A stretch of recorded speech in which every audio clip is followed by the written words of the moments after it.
Entry भई केकर हो केकर के आई जिससे युद्ध का शुभारंभ होगा। उस सूत्रधार का नाम पता है? हाँ कौन आई? जोर से कहिए। हाँ सटीक जा रहे हैं। सूप न खाओ इसी दंडकारण्य में भ्रमण कर रही थी। आकाश मंडल से उड़ती हुई जा रही थी। उसको लगता था कि एक छत्र मेरे भाइयों का राज्य है, यहाँ पर कोई व्यवधान पड़ने वाला नहीं है। आकाश मंडल से उड़ती हुई सूर्पनखा जा रही थी। अचानक देखा, ऊपर से उड़ती हुई जा रही थी, अचानक देखा नीचे, इको और कम करिए बाबू, इको और कम करिए, नीचे देखा सांवले सलोने राघव जी दिख गए। राम जी की सूरत को देखी ना, हेरा गई, भूल गई कि मैं कौन हूँ, मुझे क्या करना है, मुझे कैसे रहना है, मुझे कैसे पेश आना, सब भूल गई। बाबा कहते ऊपर से नीचे उतरी। कौन? कहते हैं सूर्पनखा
दर्शन करिए। ऊपर से आकाश मंडल से उड़ती हुई जा रही थी सूर्पनखा, जो रावण की बहन है, स्वभाव दुष्ट हृदय दारुण जस अहीनी। अही शब्द किसको कहते हैं? सर्प को। सर्प को अही कहा गया है। स्वभाव कैसा है? सर्पों के भांत, काट लेवे जिसको उसकी मृत्यु सुनिश्चित है। आकाश मंडल से उड़ती हुई जा रही थी, नीचे उतरी, भगवान श्री राम जी को देखा, एक बार राम जी को देखा, एक बार अपने आप को देखा। ये तो बड़ी सुंदर है। इनके पास जाने के लिए सुंदर बनना पड़ेगा।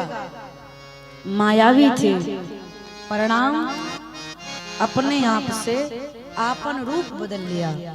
और रूप कैसा बनाया? तो बाबा कहते हैं रुचिर रूप धरी प्रभु पहि जाय। रुचिर, रुचिर का मतलब लुभावना, मनमोहक, आकर्षक, सुंदर रूप बनाया। एक कटीले कटीले नयन, बढ़िया गजरा, पाँव में पैजनियां, छनछनाती हुई पहुंची।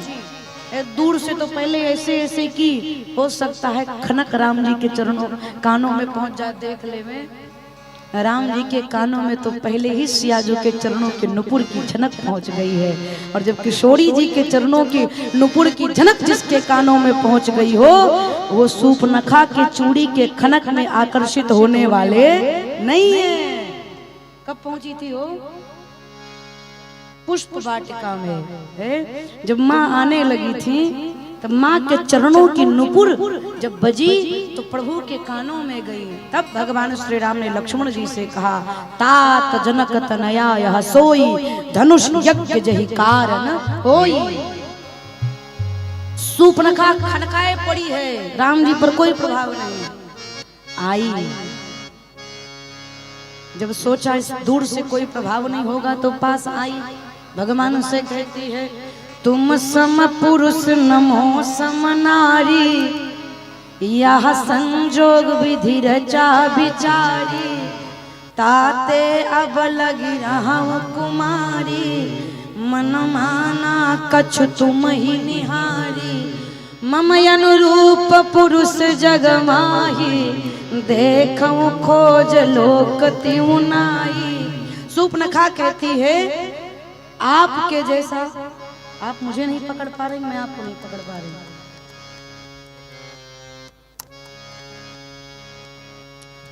सूर्पणखा कहती है राम जी से, आपके जैसा कोई पुरुष, सुंदर पुरुष नहीं, और मेरी जैसी कोई सुंदरी नहीं। आपको पता है मैं तीनों लोक में भ्रमण कर रही हूँ, किसके लिए? अपने अनुरूप पुरुष प्राप्त करने के लिए, वर प्राप्त करने के लिए। लेकिन तीनों लोक में खोजने के बाद भी मुझे अपने योग्य वर नहीं मिला। राम जी दूर तक सोचने लगे, जिस कुल की बिटिया अपने लिए स्वयं वर चयन करे उसका खानदान कितना ग्रेट होगा।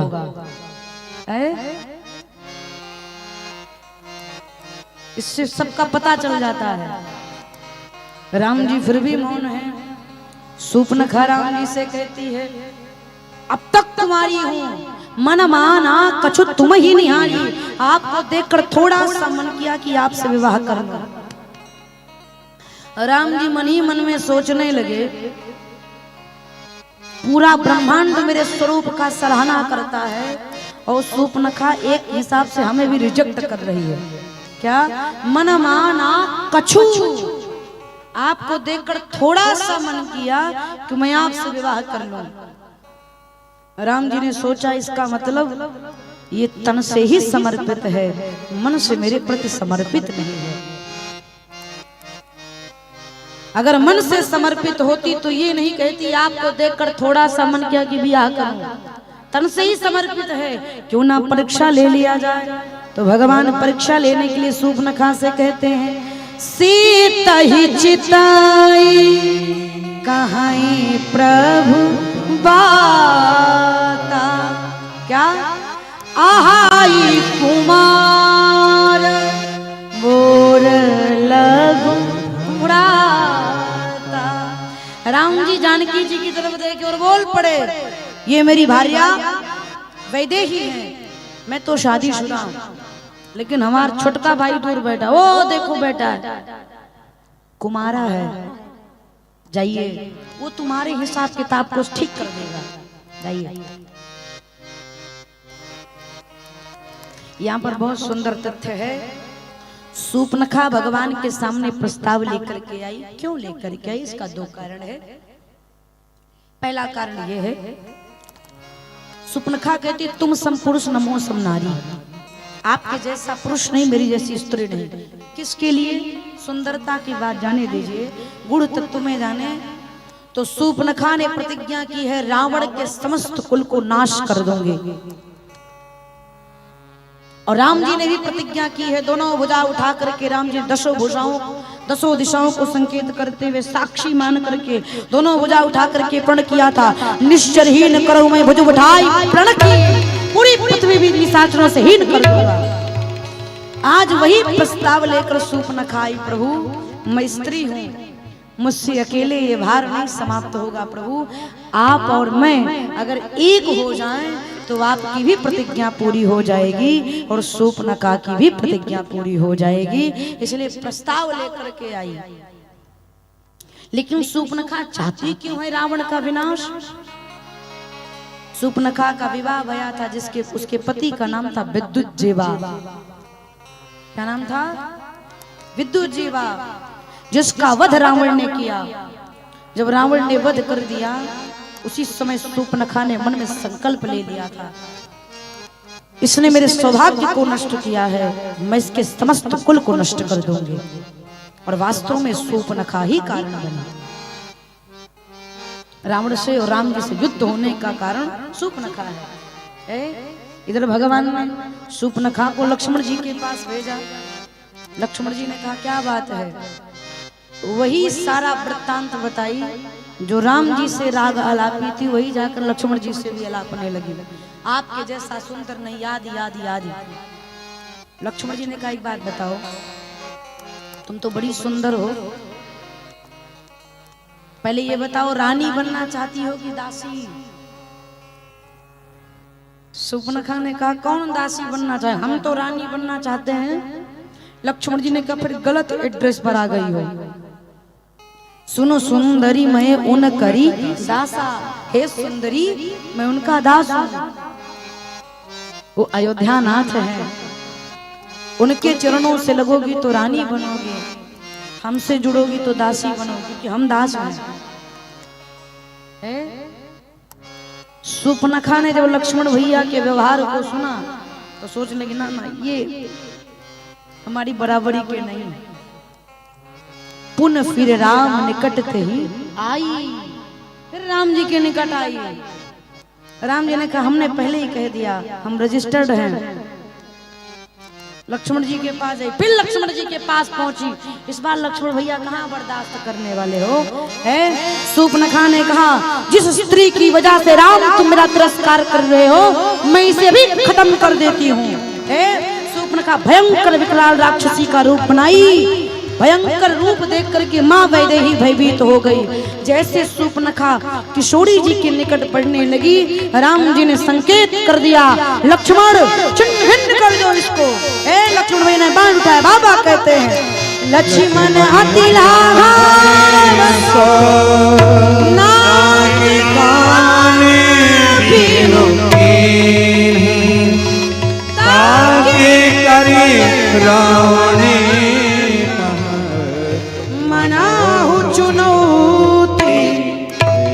लक्ष्मण भैया ने एक ही बार में सूर्पनखा के नाक कान का भंजन कर दिया।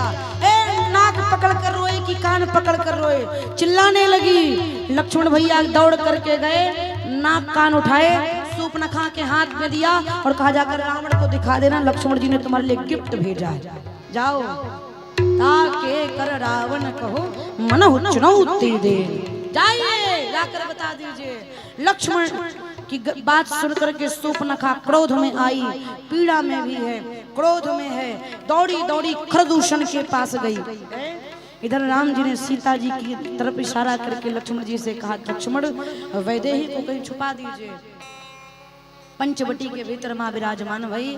राम जी लक्ष्मण भैया विचार करने लगे कि सूर्पनखा शांत बैठने वाली नहीं है। परिणाम खरदूषण सैन्य दलों के साथ आए। ब्रह्मा जी ने वरदान दिया था खर के हाथ से दूषण मरेंगे, दूषण के हाथ से खर मरेंगे। परिणाम प्रभु ने एक अपने स्वरूप का विस्तार किया। खर को दूषण में राम दिखने लगे, दूषण को खर में राम दिखने लगे।